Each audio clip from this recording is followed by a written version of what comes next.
Скоро споделих с вас най-сочните блатове за торта. Открих за тях, че могат успешно да се замразяват, а след размразяване са отново чудесни, сочни и свежи. Този сладкиш приготвих точно с тези блатове. Имах замразени изрезки от последната торта с тези блатове, която приготвих.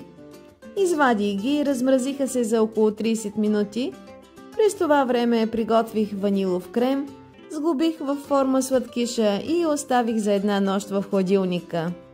На другия ден обърнах в поднос и украсих. Има много варианти за импровизация.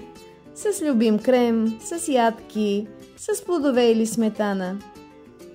Рецептите за блатовете и крема ще намерите в текста на публикацията. Да ви е сладко!